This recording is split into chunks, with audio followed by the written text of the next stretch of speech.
Hello, and welcome to the ScottDavidBrown.com video blog, the second installment. This blog is going to be dedicated to the It Gets Better project.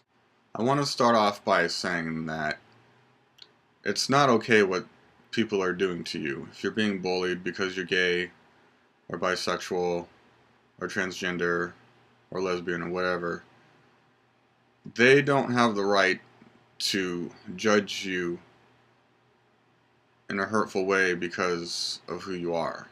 And that's the fundamental issue, I think. A lot of people, they just don't understand that sexuality is not a choice. And I think that science is catching up to that. There's a lot of research on sexuality, especially from psychology and biology and other sciences, and I am confident that science is going to be able to someday prove that sexuality is not a choice. Now, there's a lot of people who are going to disagree, but I would say to them, explain to me how I chose to be straight. I think that's a good example. I mean, I don't really remember a time in my life where someone asked me if I wanted to be gay, straight, or whatever, what would my choice be? And I just don't think it works that way. I think it's innate. I think it's genetic, biological.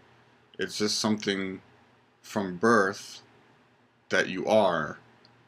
And I think there's a difference between choosing your sexuality and discovering it or questioning it.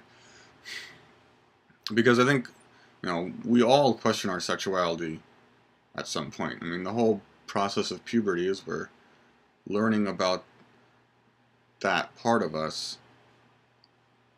And that's not the same thing as choosing. We're not choosing who we are, we're learning who we are. There's a big difference.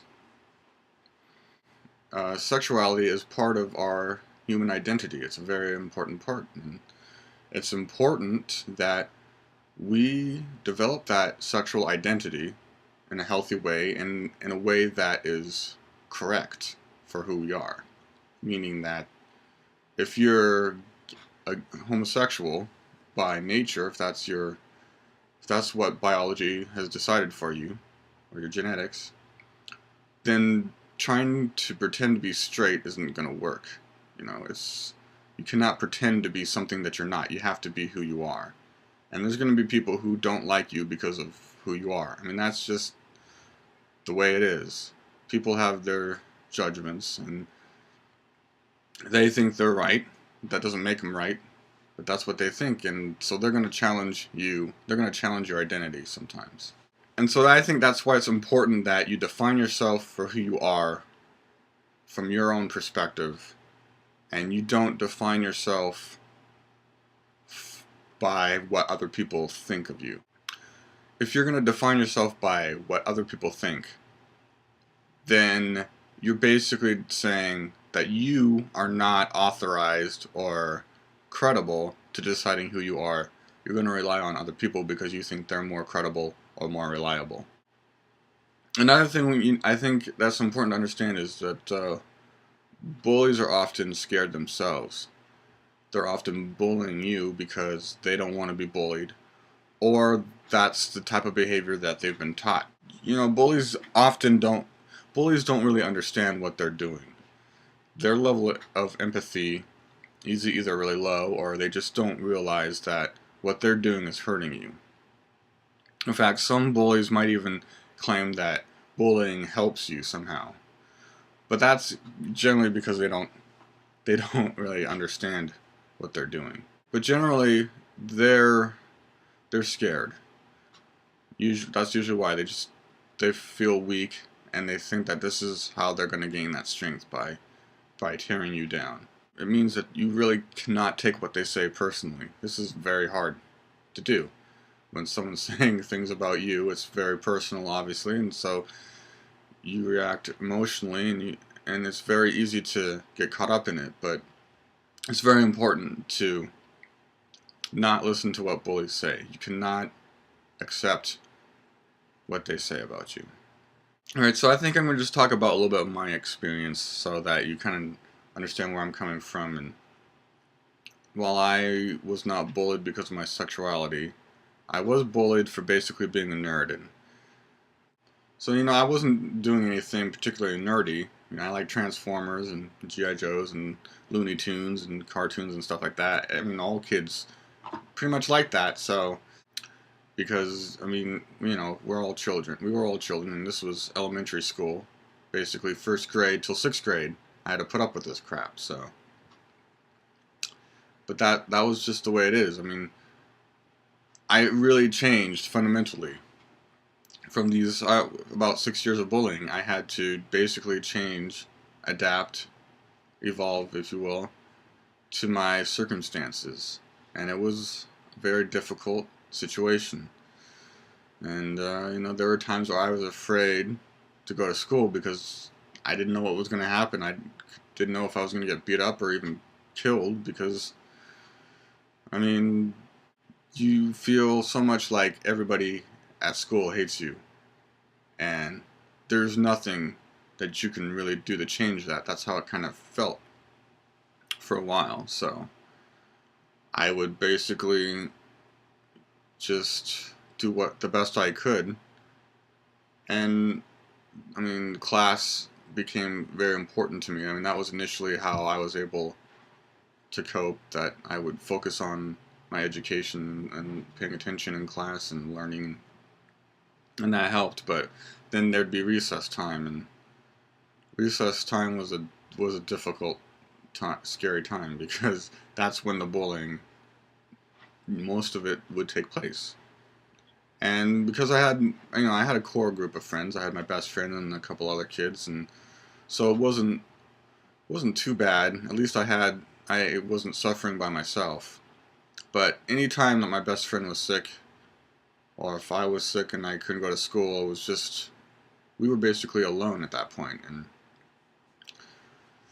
so when you don't have anyone there to support you, it's a difficult thing. So, but then I started to learn how to stand up for myself, and that was really helpful.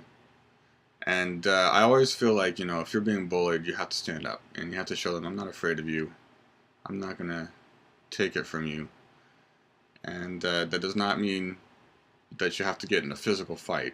I think that's very important. I think standing up for yourself does not mean you have to get beat up or beat someone up in the process.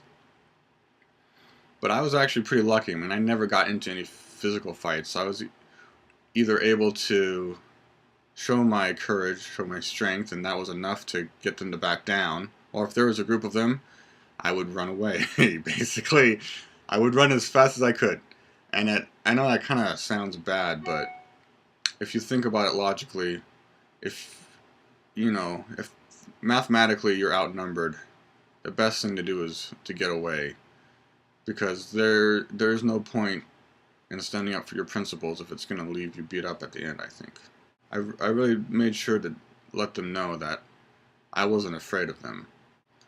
But in that way, it's kind of funny, to stand up to a group of kids and then be like, oh, I'm going to get away. But, the running away for me was actually empowering, because I was fast. I can sprint pretty well. So knowing that I could sprint and get away from them, it made me feel good, because I was protecting myself. And that's something that I discovered early on, that I'm very good at protecting people and myself, and when there's danger, I react rationally. And so I knew I was going to get through.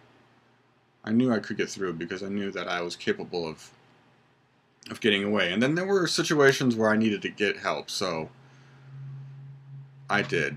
I always feel like sometimes in an individualistic society, we feel like getting help is a bad thing. Like, no, we should be able to take care of our own problems.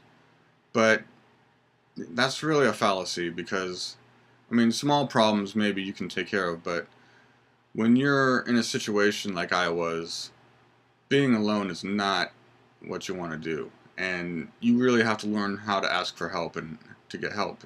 And you shouldn't be ashamed for getting help, because, you know, if you're in a dangerous situation, if someone's trying to kill you, you're going to call the police. I mean, you're in that extreme example. So if you're being bullied, why wouldn't you get help from your parents or from school or from somebody? I mean, you really can't try to deal with this by yourself. I had a lot of help from my parents, and at the time I was pretty religious, so I got help from my religion. I mean, it's so important. We have to remember that it's, even though we live in this individualistic society, that we still form groups, social groups. We still have this feel of collectivism. And if you're suffering in silence, that is just not, it's not going to be good.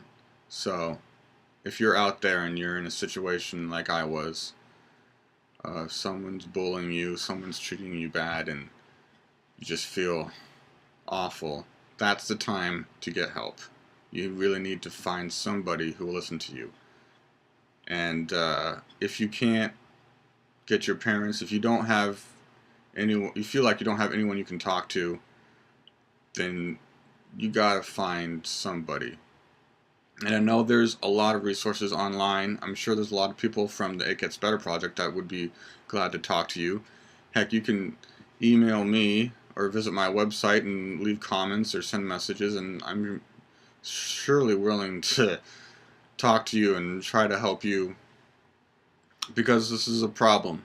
Bullying is a problem. It's getting worse, and we really need, as a society, as a community, as a country, we really need to do something. We really need to have this conversation. We really need to talk about this. And so we really need to open a dialogue between bullies and people who are being bullied, parents, authorities. You know, we need to have this dialogue, and we need to talk about this and really make everyone understand how bad of a problem this is. And I feel lucky that I had enough help that I was able to get through those 6 years of bullying. And, you know, there's another side to life than just people being mean to you all the time. I know other people have different experiences. It's, you know, usually high school is where bullying happens the most, but it's changing now. It's starting earlier, and that's why we really need to start early on teaching kids how to interact with each other. And you know, there are better ways. If you have a problem, becoming a bully is not the solution. So I hope this video has been informative. You know, it's really important that there are so many people that will support you and understand what you're going through. And even though my situation isn't exactly the same as perhaps your situation, there are so many similarities. And this feeling of loneliness, I know it seems sometimes that it feels so alone, but there's literally like 7 billion people on this planet. So if you don't want to be alone, you don't have to go very far to find people. And whether it's people within your community or websites, I mean, I'm sure there's a ton of websites out there where people are going through your situation or something similar that are talking about it. It just really helps. It really helps to talk about it. I know it doesn't seem like it will, but it does. It really helps, especially when you feel like someone's listening to you and relating to you. I mean, it's a really important part of the process of healing. So my advice, again, just find someone to talk about it with, and you can go on from there. And you know, it does get better. It really does get better.